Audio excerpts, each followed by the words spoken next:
네, 안녕하세요. 이번 주차는 5월에 공휴일이 있는 관계로 휴일 동영상 강의로 대체하도록 하겠습니다.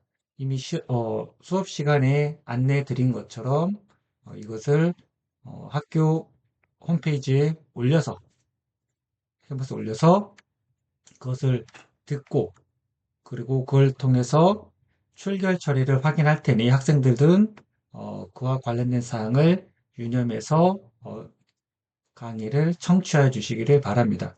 그리고 또 강의, 지금까지 기존에 매번 올려드렸던 강의안은 PDF 파일 강의안은 동영상 강의 때에는 올려드리지 않도록 하겠습니다. 자, 오늘은 무엇을 배울 거냐면은 1930년대 이제 미국과 유럽에서 있었던 여러 가지 일들 중에 이제 유럽 같은 경우는 이탈리아의 무솔리니로 상징되는 파시즘, 그리고 독일 히틀러로 상징되는 나치즘, 그리고 미국의 대통령이 추진했던 뉴딜 정책, 이런 것들이 어떻게 상호 연계되어 있는지를 살펴보도록 하겠습니다. 자, 이것은 제가 만든 표이기는 하지만 뭐 이렇게 딱 원래 이분법적으로 구분하기는 어렵지만 가장 어, 좌파와 우파의 이데올로기를 설명하는 가장 큰 특징이라고 볼 수가 있습니다. 여기 나와 있는 것처럼 좌파, 우리가 보통 부정적으로 인식되기도 하지만 좌파의 특징은 공산주의와 사회주의를 지향하고 있고, 또 어떤 사람은 이 좌파를 보통 볼셰비즘, 볼셰비즘이라고도 부르기를 합니다. 그리고 이러한 공산주의의 가장 큰 특징은 친노동자적, 그리고 친노조 정책을 추진한다라는 겁니다. 노동 친화적인 정책들을 추진하고, 그러다 보니까 약간 급진적이고 혁명적이다라고 하는 어, 이야기를 들을 때도 있습니다. 또 하나 이제 20세기 초중반에 많이 이야기되었던 것 중에 하나가 이 좌파를 이야기할 때 유대인들과의 연관성이라고 하는 그런 이야기가 많이 나오게 됩니다. 무슨 말이냐? 유대인들이 공산주의를 통해서 세계 경제를 장악하려고 하는 계획, 음모를 꾸미고 있다라고 하는 유대인 음모설이 막 퍼지게 됩니다. 그러면서 많은 그 반대파에 있었던 우파에서 좌파를 유대인들을 통해서 세계를 장악하려고 한다라고 하는 비난을 받기도 합니다. 그것은 이제 연관성에 관련된 음모고, 어쨌든 이 좌파의 가장 큰 특징은 이 친노동 정책, 그러니까 노동자 중심의 정책을 펼치고 노동운동이라든지 노조의 정책을 지지하는 쪽의 성향을 많이 보였다라는 겁니다. 그 반대로 우파는 그 우파의 가장 끝쪽, 보통 극우라는 말을 많이 쓰는데 극우주의, 극단주의, 뭐랄까 할 때 극우의 가장 끝은 나치즘 또는 파시즘. 거의 이 두 개의 차이가 거의 없습니다. 뭐 나치즘이나 파시즘이나. 그래서 제가 오늘 수업할 때 나치즘과 파시즘을 같이 이야기하는데 거의 같은 우파 중에서도 가장 극단에 있는 세력을 보통 나치즘과 파시즘이라고 부를 수 있습니다. 이런 우파의 가장 큰 특징은 좌파의 친노동자 노조 정책과는 다르게 친기업가적 또는 친자본가적 성격을 띠고 있다는 겁니다. 그리고 이 우파의 가장 큰 지지 세력 중에 하나는 바로 종교계입니다. 그 종교 세력들의 상당 부분이 이런 우파적 또는 여기 나와 있는 보수 반동적인 성격을 띠고 있다라고 보시면 됩니다. 여러분들 아마 우리나라라든지 세계의 종교계들의 성향을 잘 보면은 어, 약간의 자본가들과 비슷한 성향을 보이기도 하고, 더 나아가서 보수적인, 그러다 보니까 가장 큰 핵심은 요 친노동 정책을 펼친 거에 대해서 우파는 매우 거부감을 느끼고 있습니다. 그래서 보수 우파는 반노동자적, 또는 반노조 성격을 띠고 있다. 그렇기 때문에 이제 뒤에 나오겠지만 이 나치즘과 파시즘의 가장 큰 특징 중에 하나는 뭐냐? 바로 반노동자적, 반노조적인 성격을 보여주고 있다라는 겁니다. 곧 우파는 반노동 또는 여기 나와 있는 것처럼 우파의 반대가 좌파이기 때문에 이 우파 중에 상당 부분은 이러한 반공주의적인 성격을 보여주기도 합니다. 그리고 이 우파는 유대인들에 대해 반대하는 성격 이유가 왜냐면은 여기와도 밀접하게 관련이 있어요. 좌파가 유대인들과 연계되어 있다 보니까 우파는 이런 유대인들에 대해서 반대하는 성향을 보이기도 합니다. 또 하나, 우파는 이 좌파들이 보여주고 있는 친노조 노동정 정책에 대해서 반대하는 그런 모습들도 보이기도 한다라는 거예요. 그러니까 이렇게 뭐 반드시 이분법적으로 이렇게 이런 것들이 보여진다라고 하기는 좀 어렵긴 하지만 설명을 위해서 이렇게 좌파와 우파 그리고 보수와 또는 이러한 좌파들의 성격이 이러한 모습들을 띠고 있다라고 보시면 될 겁니다. 또 하나 우리가 주목해야 될 것은 1930년대 루즈벨트 대통령이 대공황을 극복하기 위해서 추진했던 뉴딜 정책의 특징입니다. 이 뉴딜 정책이라고 하는 것은 뒤에도 설명드리겠지만 국가가 직접 경제 문제, 대공황이라고 하는 경기 침체 문제에 대해서 그 이전까지 미국 정부는 경기 침체 문제에 대해서 개입하거나 간섭하거나 지원하거나 그러지 않았었는데 이때 대공황은 너무나도 그것이 심각했기 때문에 연방정부 차원에서 국가가 적극적으로 경제 문제에 개입하는 그런 모습들이 나타나게 됩니다. 이렇게 국가가 경제 문제에 개입하는 그런 상황이 벌어지게 되자 기업가들은 자신들의 이해관계가 침해당했다라고 생각을 하게 돼요. 그리고 뉴딜 정책의 가장 큰 핵심 중에 하나는 그 친노동자적인 정책들을 펼치면서 노동자들이 어느 정도 생활할 수 있는 경제적 어려움에서 벗어나서 생활할 수 있는 토대를 마련해 주고자 하는 여러 정책들을 펼치게 됩니다. 그러다 보니까 친노동자적인 정책을 펼치다 보니까 우파 또는 기업가들로부터 엄청난 비난을 받게 돼요. 곧 뉴딜을 추진했던 기업가들이 뉴딜을 추진했던 미국의 대통령 루즈벨트에 대해서 미국의 기업가들이라든지 자본가들이 반대를 하게 됩니다. 자, 근데 재밌는 것은 이제 뒤에도 설명드리겠지만 왜 미국의 기업가들과 자본가들은 유럽의 독재자라고 할 수 있는 독일의 히틀러 또는 이탈리아의 무솔리니 이런 사람들에 대해서 지지를 했겠느냐라는 거예요.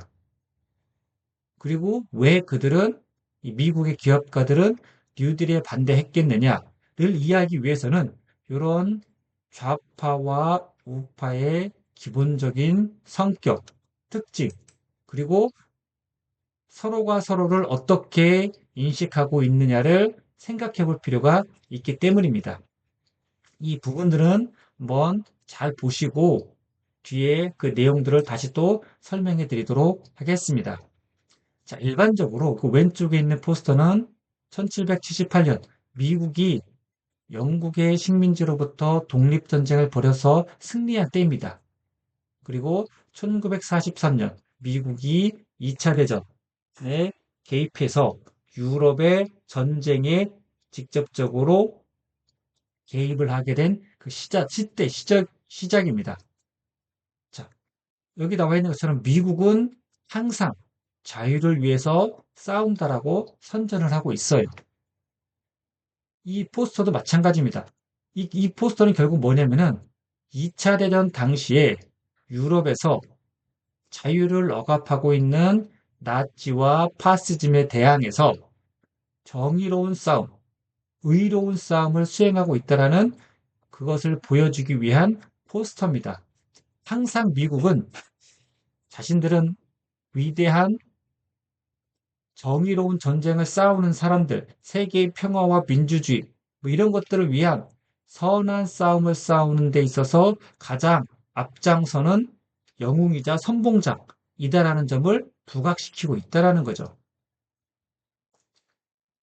진짜 미국은 대외적으로, 대외적으로 이런 포스터에 나와 있는 이미지처럼 전 세계의 자유를 억압하고 또 민주주의를 위협하는 그런 독재자들에 맞서서 싸운 사람들이냐? 아니면 그런 독재자들과 동조하면서 많은 이윤을 추구한 세력들이냐에 대해서 한번 생각해 볼 필요가 있다라는 거예요. 왜 그러냐? 미국의 자본가들은 대부분 우파죠. 이들이 독일의 나치즘에 대해서 어떤 반응을 보였는지를 살펴보면 진짜 미국이 자유를 위한 싸운 사람들인지 아니면은 독재자들의 기생에서 경제적 이윤을 얻은 사람들인지를 알 수가 있다라는 겁니다. 그리고 그 미국의 자본가들이 루즈벨트가 추진했던 이 뉴딜 정책을 어떻게 평가하고 인식하고 있느냐도 매우 중요합니다. 곧 미국의 기업가들이 유럽의 독재자를 어떻게 평가하고 있는지, 그리고 미국의 뉴딜을 또 어떻게 평가하고 있는지를 함께 고민해 볼 필요가 있습니다.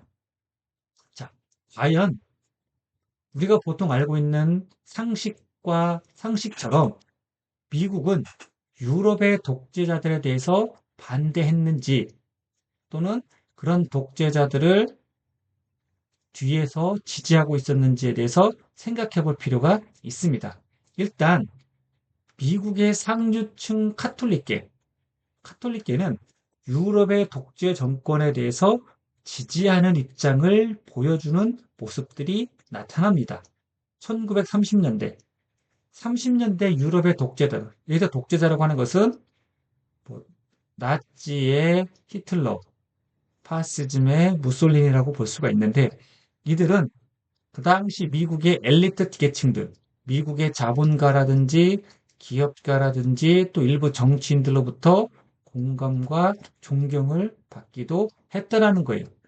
그럼 어떻게 미국의 이런 엘리트층들이 유럽의 독재자들에 대해서 공감과 존경을 하게 되었느냐를 이해하기 위해서는 그 당시 교황이 이탈리아 무솔리니 정권을 지지하고 그러다 보니까 미국의 카톨릭계도 당연히 카톨릭의 수장인 교황의 뜻에 따라서 파시스트 정권을 지지하는 모습들이 나타나기도 했다라는 겁니다. 또 하나, 교황이, 30년대 교황이 나치 정권과 밀약을 맺게 됩니다. 협약을 맺으면서, 어, 교황이 나치 정권을 인정해주고 있다라는 인식을 갖게 됩니다. 그러다 보니까 전 세계의 카톨릭 엘리트층들이 히틀러 정권을 인정하는 그러한 신호로 받아들였다라는 거예요. 곧 1930년대 교황이 이탈리아와 독일의 두 독재 정권을 인정하는 듯한 제스처를 취하니까 미국의 카톨릭 엘리트층들도 자신들의 추종하는 교황에 따라서 이 독재 정권을 인정하는 모습들이 나타났다라는 거예요. 자, 미국의 정치, 경제 엘리트층들도 이런 유럽의 히틀러와 무솔리니를 지지하는 모습들이 나타나게 됩니다. 처음에는 히틀러의 나치즘, 여러분 나치즘은 국가사회주의 정당입니다. 어쨌든 국가사회주의, 이 국가사회주의라고는 말 속에 들어있는 사회주의에 대해서 매우 처음에는 반감이 있었습니다. 나치즘이 혹시 사회주의를 지향하는 것이 아닌가라고 하면서 미국의 정치 엘리트들이 나치즘에 대해서 반감이 높았지만, 실체를 알고 보니까 나치즘과 사회주의는 아무런 관련이 없다라는 것을 알게 됩니다. 오히려 나치즘의 실상이 오히려 사회주의적이고 혁명적이지 않고 오히려 보수 반동적인 모습들을 보이다 보니까 자신들의 입맛에 딱 맞는 거예요. 곧 나치가 주장하는 국가 사회주의는 좌파와 공산주의가 주장하는 혁명적 급진적인 성격을 보이지 않고 오히려 보수적이고 우파적인 그러면서 친기업가적인 성향을 보이다 보니까 이러한 미국의 상류 정치 경제 엘리트 층들도 유럽의 독재 정권의 나치즘과 파시즘을 지지하는 모습들이 나타나기 시작했다라는 겁니다.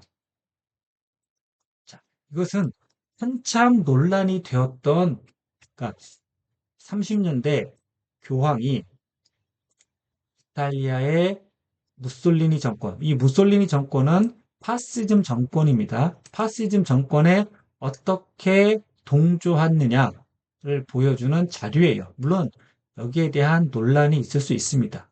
어쨌든 중요한 것은 파시스트 무솔리니 정권과 교황이 1929년 라테라노 조약을 체결을 하게 됩니다. 이 체결을 통해서 파시즘과 교황 사이에 소위 말해서 밀약 관계가 형성이 되게 돼요.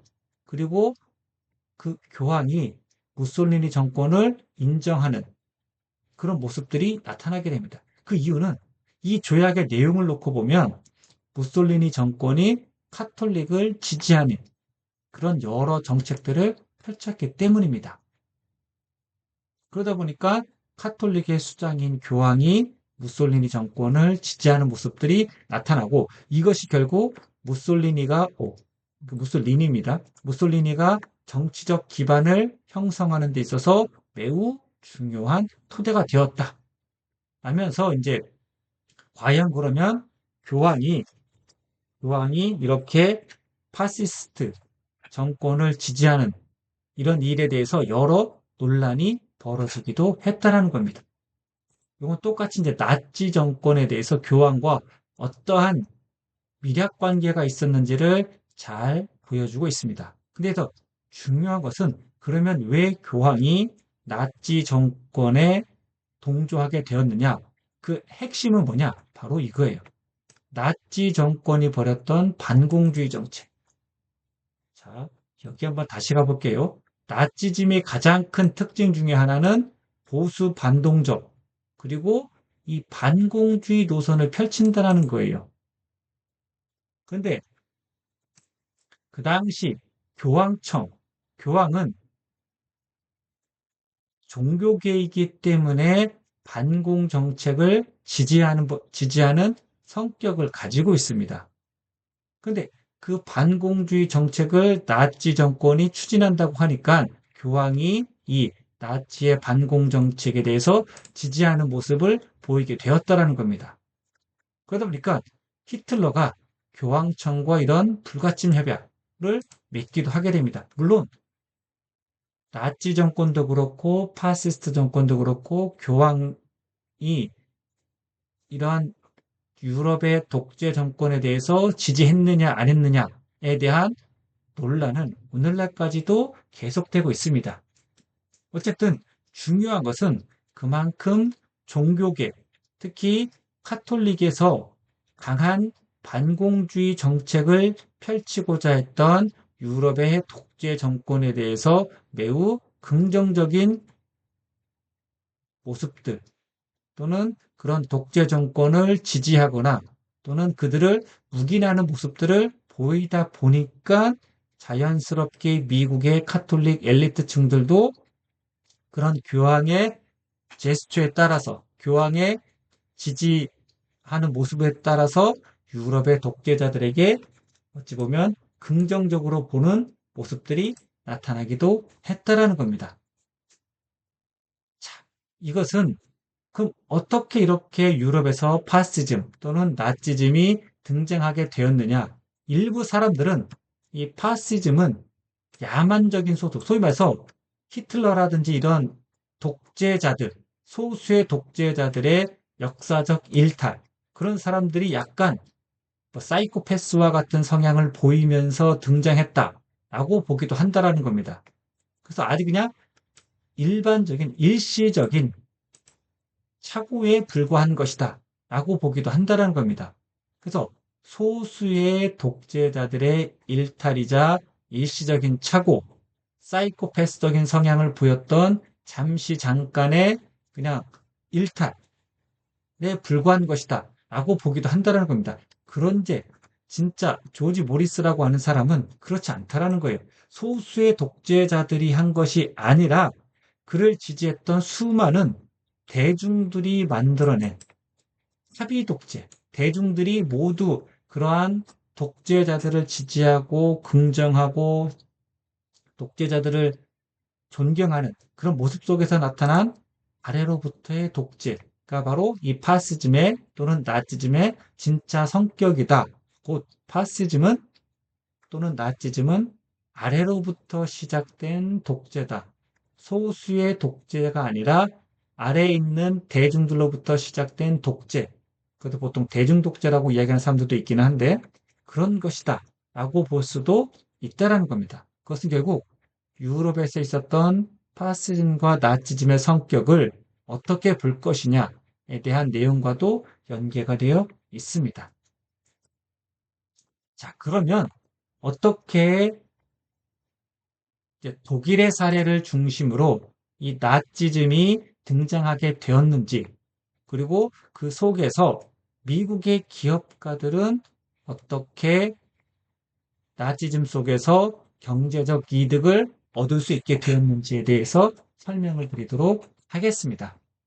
자, 일단 우리가 알고 있는 히틀러가 과연 독일 사회에서 어떻게 등장하게 되었는지를 살펴볼 필요가 있습니다. 이를 알기 위해서는 역사적인 배경이 조금 필요한데 그 1차 대전, 1차 대전은 뭐 독일로 상징되는 국가들과 그 연합국들 간의 전쟁에서 독일이 패망하게 되죠. 패전하게 되죠. 그래서 1차 대전에서 독일이 패전한 이후에 독일 사회에 바이마르라고 하는 공화국이 등장을 하게 됩니다. 근데 막 바이마르 공화국이 등장했을 그 당시에 여러 사회적인 갈등과 문제들이 증폭이 되게 돼요. 이때 바이마르 공화국에서 어떤 정책을 펼치느냐? 친노동자 정책을 펼치게 되고 노동자들의 복지 정책을 확대함으로써 노동자들의 불만, 사회적인 불만을 갈등 이런 것들을 해소하는 모습들을 보여줍니다. 그러면서 이제 노동 정책이 어느 정도 자리를 잡아가는 그 와중에 1929년 대공황이라고 하는 것이 터지게 돼요. 우리가 대공황은 배우지 않았지만 대공황이라고 하는 것은 미국에서 벌어진 일이지만 이것이 전 유럽으로 확산이 됩니다. 유럽뿐만 아니라 아시아, 그러니까 전 세계가 대공황의 경기 침체를 맞이하게 됩니다. 그러다 보니까 독일의 바이마르 공화국도 이 대공황의 직격탄을 맞게 돼요. 그리고 경제가 안 좋아지니까 바이마르 공화국에서 취했던 정책이 뭐냐면은 그동안 노동자들한테 주어졌던 복지 혜택을 축소하게 됩니다. 너무 많은 노동자들한테 예산이 또는 재정 지출이 나가다 보니까 그것을 일부 축소를 하게 됩니다. 그러다 보니까 노동자들이 기존에는 받을 수 있었던 복지 정책을 받지 못하는 것에 대해서 반발하게 되고 그러다 보니까 바이마르 공화국에 대해서 불만이 높아지게 됩니다. 이때 이제 노동자들과 농민들이 축소된 복지 정책에 대해서 갖고 있었던 그 불만, 이것을 잘 이용해서 나치 정권이 등장을 하게 됩니다. 나치 정권이 그래서 이제 대공황의 여파로 노동자들과 농민들의 지지를 받게 되면서 서서히 독일 사회에 등장을 하게 됩니다. 그리고 이들이 정권을 잡게 되고 결국 나치라고 하는 세력들이 독일을 장악하게 되죠. 그래서 정권을 장악한 이후에 여러 정책을 펼쳤지만 가장 핵심적인 사업 중에 핵심 정책이 뭐냐면은 그냥 사회주의 또는 공산주의 성격을 띠고 있는 정당들을 다 없애버립니다. 그리고 노동조합을 해체시키고 노동운동을 탄압하게 돼요. 가장 이것을 핵심적으로 반노동 정책 또는 반공주의 정책을 핵심 정책 어젠더로 삼았다라는 겁니다. 또 하나, 이제 1차 대전 이후에 연합국들은 독일이 더 이상 예전처럼 전쟁을 준비할 수 있는 것을 준비하지 못하도록 하기 위해서 베르사유 조약을 체결을 하게 되는데 이 베르사유 조약을 나치 정권이 폐지, 우리 안 하겠다. 조약을 이행하지 않겠다라고 하게 됩니다. 그래서 베르사유 조약을 폐지함과 동시에 어떤 정책을 펼치느냐? 공공사업을 확대합니다. 그리고 재무장을 추진하게 돼요. 재무장이라고 하는 것은 무슨 말이냐면은 여기서 보면 알 수 있듯이 1차 대전에서 패망한 독일은 베르사유 조약을 통해서 원래 자신들이 가지고 있었던 땅의 15%를 잃어버리게 됩니다. 그리고 막대한 배상금을 물게 돼요. 그리고 징병제도도 폐지되고 병력도 10만 명 이상 10만 명까지 10만 명으로 제한이 됩니다. 그리고 전쟁 물자를 생산할 수 있는 공장도 폐쇄가 돼요. 이게 베르사유 조약의 가장 큰 특징입니다. 이렇게 베르사유 조약을 통해서 아무것도 하지 못하도록 다 막아놓다 보니까 이것에 대한 불만이 있고 그러다 보니까 나치 정권은 베르사유 조약을 폐지하고 우리 더 이상 베르사유 조약에 나와 있었던 내용을 지키지 않겠다라고 하면서 뭘 추진하게 되느냐? 공공사업과 재무장을 통해서 대공황을 탈출하려고 하는 시도를 하게 됩니다. 소위 말해서 재무장이라고 하는 것은 다시 또 전쟁을 할 수 있는 여러 가지 사업과 정책과 공장을 운영하겠다라는 내용이에요. 자, 30년대 대공황이라고 하는 국가 위기 상황 속에서 나치가 추진했던 이러한 공공사업 그리고 재무장을 통해서 대공황이라고 하는 경제 위기를 탈출하려고 하는 이런 나치식 경제 문제 해결 방식은 그 당시 미국 내에 있었던 금융가라든지 자본가들, 엘리트들의 관심을 불러일으키기 충분한 정책으로 인식이 됩니다. 왜 그러느냐? 왜 그러냐? 이러한 나치식 경제 정책은 그 당시 대공황으로 인해서 허덕이고 있던 미국의 금융가나 자본가들한테 새로운 탈출구, 자신들의 이윤을 추구할 수 있는 매우 중요한 계기가 될 것이다라고 판단을 했기 때문이에요. 곧 이러한 나치가 추진하고 있는 경제 성장 모델은 이런 모델들은 꼭 대공황에 빠져 있었던 미국 기업들한테는 기회로 인식되게 됩니다. 소위 말해서 거기에 가서 돈을 벌 수 있을 것이다라고 판단을 내리게 됩니다. 그래서 실제적으로 많은 기업들이 독일로 진출을 하게 돼요.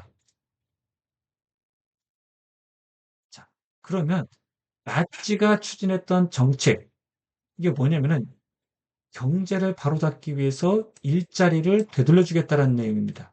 그리고 독일이 유럽과 세계로 나가 경제 대국이 될 수 있도록 회복하겠다. 뭐 이런 정책들을 주로 추진을 하게 됩니다. 자, 특히 이런 정책들을 추진하는데 중요한 것은 나치가 독일인들이 가지고 있었던 과거의 독일인으로서의 그 자존심, 과거에 대한 향수를 잘 이용해서 뭔 희생양을 삼았느냐? 바로 유대인들과 공산주의자들이 소위 말해서 독일을 망치고 있다. 그들이 독일의 여러 문제의 근원이다. 그래서 그들을 없애야 된다라고 하는 허위 주장을 내세우게 됩니다. 곧 유대인들과 공산주의자들이 유착해서 독일 경제를 아주 좀먹고 있다라고 하는 그런 음모론을 펼침으로써 많은 대중들로부터 인기를 얻게 되고 표를 얻게 됩니다. 그리고 그 정권이 등장을 하게 되죠. 정권을 잡게 됩니다. 나치 정권이. 그러면서 나치 정권의 가장 큰 핵심 중에 하나는 바로 뭐냐면은 이 노동자들과 노조를 탄압함으로써 대중들로부터 많은 지지를 얻었다라는 거예요. 자, 이 내용은 대공황과 히틀러의 경제 성장, 보통 1929년에 대공황이 발생을 하게 됩니다. 미국은 대공황 발생 이후에 경제가 이렇게 쭉쭉쭉쭉 하락하고 있죠. 마이너스 성장을 보이고 있죠. 독일도 마찬가지. 모든 나라들이 1929년 이후로 계속 경제가 마이너스 성장인데 중요한 것은 1932년 이때가 언제냐? 히틀러가 정권을 잡은 때입니다.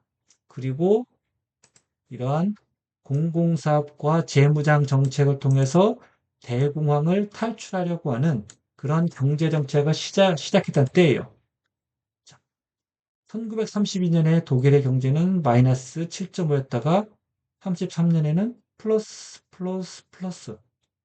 이렇게 다른 다른 국가들은 대공황으로 마이너스 경제 성장을 이루고 있던 그 시기에 독일은 히틀러는 플러스 경제를 플러스 경제가 나타나고 있었다라는 겁니다. 자, 그러다 보니까 많은 미국의 기업들이 경제가 잘 돌아가고 있는 여기 독일에 주목할 수밖에 없겠죠. 그리고 많은 기업들이 나치 정권이 있는 독일에 가서 많은 사업을 벌이고자 하는 계획을 갖게 되고 실제로 많은 기업들이 독일에 진출을 하게 됩니다. 자, 오른쪽은 대공황이 발생하던 그 시기에 독일의 실업률입니다. 뭐, 대공황이 발생했을 때 쭉쭉쭉쭉쭉 이렇게 실업률이 지금 33%까지 올라갔어요. 히틀러 취임하기 전까지. 근데 히틀러가 취임한 이후에 뭐야? 계속해서 실업률이 떨어지고 있습니다. 그리고 38년 2차 대전이 벌어지기 전까지는 대공황 전의 수치로까지 5.5%까지 좋아졌다는 겁니다. 결국 이 두 표를 놓고 볼 때 히틀러가 정권을 잡기 전과 후가 명확하게 대비가 되죠. 곧 독일은 히틀러가 정권을 잡은 전과 후, 이후에, 정권을 잡은 이후에 경제도 성장하게 되고 또 실업률도 떨어지게 된다. 곧 독일의 경제가 훨씬 잘 돌아가고 있다라는 것을 상징적으로 보여주고 있습니다. 여기서 이 실선, 빨간색 실선은 물가지수, 그리고 이 막대 그래프는 독일의 GNP입니다. 근데 히틀러가 정권을 잡았을 그 당시에 소위 말해서 GNP가 계속 올라가고 있죠. 그리고 물가도 훨씬 좋아지고, 물가가 올라간다라고 하는 것은 이전까지는 경기 침체를, 경기 침체가 나타나고 있었는데 경제가 훨씬 좋아졌다는 것을 상징적으로 보여주고 있습니다. 자, 그럼 왜 이렇게 미국 기업들이 독일에 진출하고자 했느냐?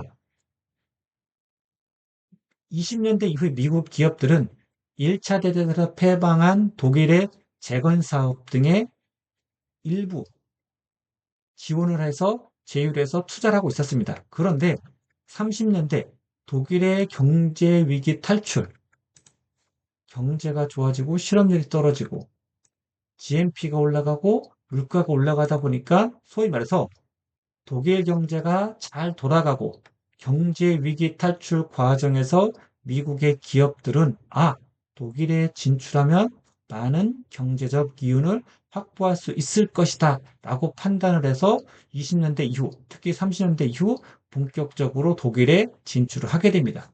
여기 있는 나와 있는 회사들이 바로 그런 대표적인 회사들이에요.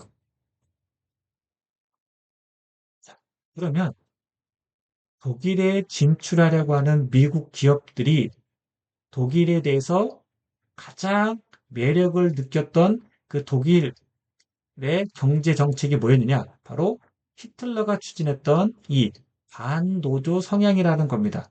반노조 성향이라고 하는 것은 결국 노조라든지 노동운동을 히틀러가 탄압했기 때문이에요.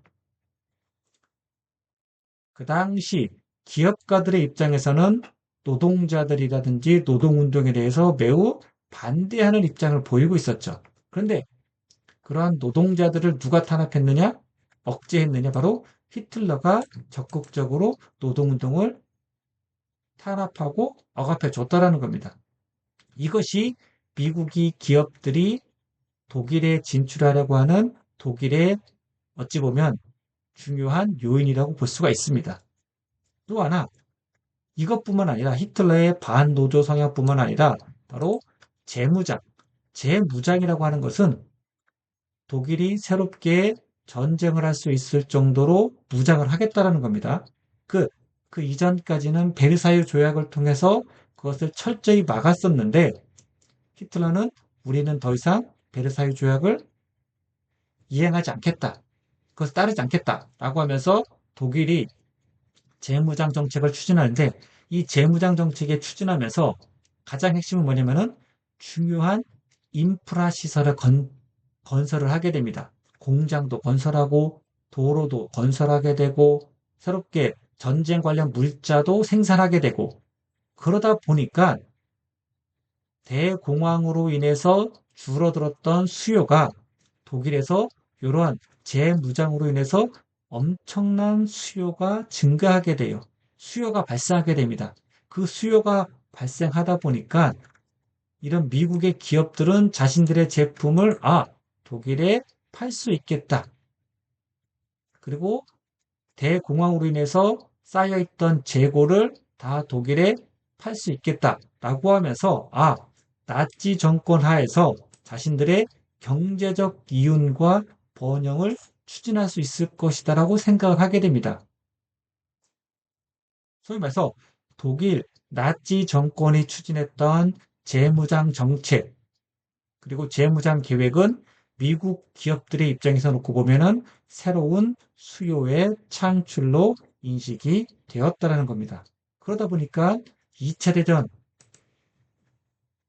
2차 대전 이후에도 계속해서 미국 내, 독일 내 미국의 기업들이 나치 정권에 부역하는, 나치 정권을 지지하는 모습들이 나타나기도 하게 됩니다. 자, 이것은 나치 정권 초기에 있었던 주요한 정책입니다. 일자리를 만들어주고 또 자급자족 경제를 추진하고 또 중요한 것은 이런 재무장 정책을 추진하는 이것이 어찌 보면 나치 정권이 추진했던 초기 정책의 중요한 요소들입니다.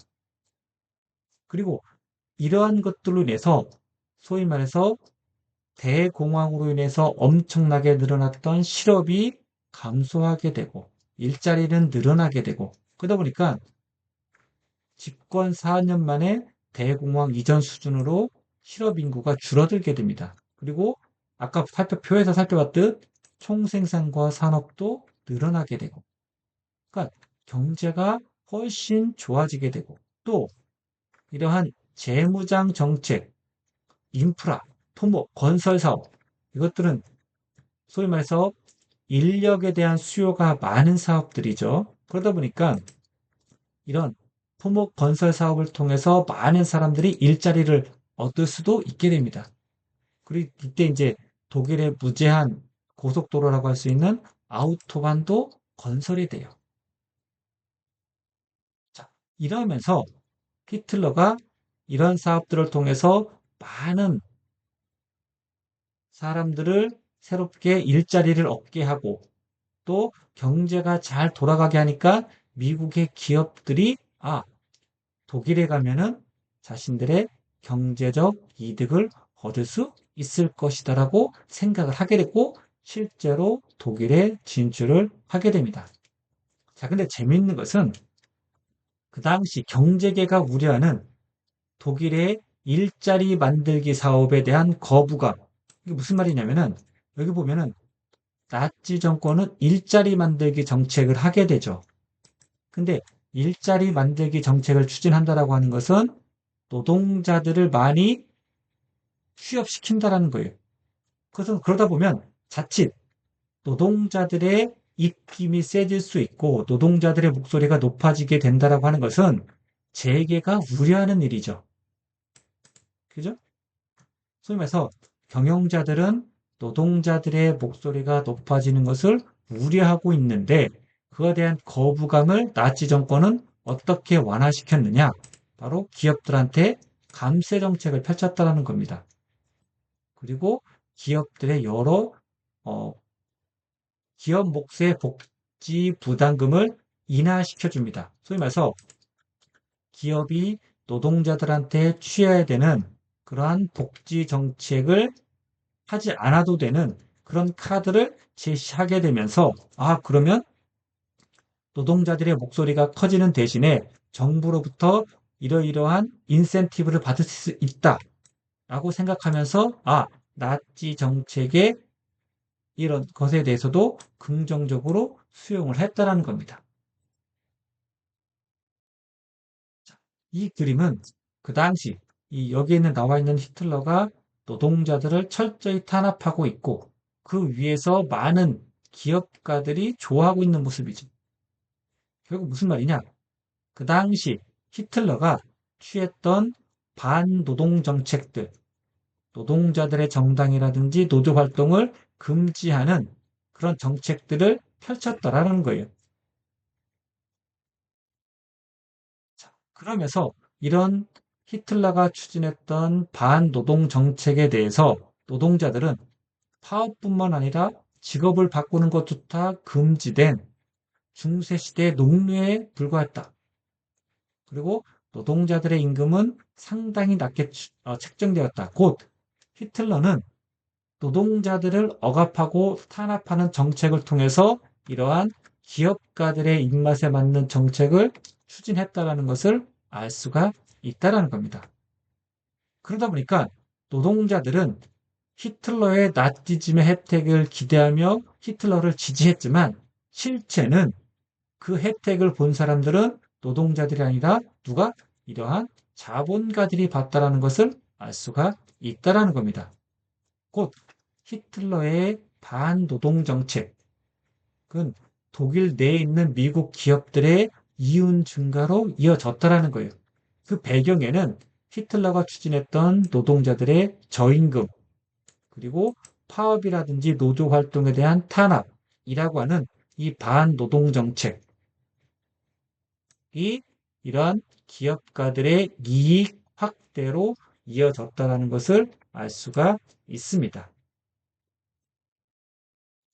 자, 이것은 어, 위에 있는 내용은 여러분들이 한번 쭉 읽어보세요. 그러면서 어떻게 히틀러와 자본가들이 결탁하고 결합할 수 있었는지를 잘 보여주고 있습니다. 자, 재밌는 것은 나치 히틀러를 키우고 2차 대전을 통해서 가장 큰 이윤을 봤던 세력은 누구냐? 바로 여기 나와 있는 기업가들과 자본가들이라는 거예요. 곧 재밌는 것은 히틀러가 자본가들한테 혜택을 준 것이 아니라 자본가들이 히틀러를 통해서 자신들이 원하는 이익 추구를 할 수 있었다. 곧 자본가들에게 히틀러는 자신들의 이윤 추구의 수단이자 도구로서 이용이 되었다라는 내용입니다. 자, 이것은 왼쪽에 있는 벽화에 그려진 그림인데 보면은 이분이 히틀러고 여기 있는 나와 있는 사람들이 많은 사람들이 노동자들이자 또 유명한 유대인들을 탄압하고 있는 모습들입니다. 그리고 여기 위에서 금융가들이 이렇게 히틀러를 지켜보고 있는 내용이죠. 곧 금융가들은 히틀러를 통해서 노동자들이라든지 유대인들이라든지 이런 사람들을 탄압함으로써 이 금융가들, 자본가들이 막대한 이윤을 얻을 수 있게 되었다라는 것을 간접적으로 보여주고 있습니다. 여러분들 이분이 누구 같아요? 제가 보기에는 아인슈타인 같죠? 아인슈타인이 누구예요? 바로 나치 정권 하에서 유대인으로 핍박받아서 미국으로 건너온 그 물리학자. 뭐 그 사람 같죠? 그런 정책을 펼쳤다는 겁니다. 또 오른쪽은 이분이 누구냐면은 미국의 자동차 왕 헨리 포드입니다. 그 사람이 38년에 나치로부터 훈장을 받고 있는 거예요. 이 훈장은 최고의 외국인한테 부여하는 훈장입니다. 그래서 받고 있는 모습들입니다. 그만큼 이 미국의 기업가들이 나치 정권과 어떻게 결탁되어 있는지를 잘 보여주고 있습니다. 자, 이것은 과연 히틀러가 어떻게 등장하게 됐느냐? 여러 역사가들마다 히틀러의 등장 원인과 배경에 대해서 많이 이야기하느냐? 하지만 첫 번째, 그 사람은 아주 사이코패스와 같은 개인, 히틀러의 문제이다. 아니다. 우리가 앞에서 살펴봤듯이 우매한 독일 대중 탓이다. 라고 보는 사람들도 있다라는 겁니다. 그래서 히틀러는 투표가 나온 민주주의의 괴물. 그래서 많은 대중들이 히틀러를 지지했고, 그러다 보니 그 히틀러가 공식적으로 정당하게 표를 통해서 독재자로 들어서게 되었다라고 주장하는 사람들이 있습니다. 아니다. 세 번째로는 독일과 미국의 기업가들이 이 히틀러를 만들어냈다. 곧 유럽의 나치즘이나 파시즘이라고 하는 것은 이 자본주의라고 하는 기업과 자본가들의 기묘한 동거를 통해서 히틀러와 같은 괴물이 나온 것이다. 기업가들이 결탁해서 이 히틀러와 같은 괴물을 만들어낸 것이다. 라고 보기도 한다는 겁니다. 곧 히틀러와 같은 독재자들이 나오는 데 있어서 그 뒷배경으로 여러 기업가들과 자본가들과 금융가들의 결탁이 있었다. 그것이 바로 나치와 자본주의의 친밀한 연대, 일종의 러브스토리, 둘이 결탁했다라는 내용입니다. 이런 것들이 결국 유럽의 나치즘과 파시즘을 파생시키는 결과를 낳았다라고 보기도 한다라는 겁니다.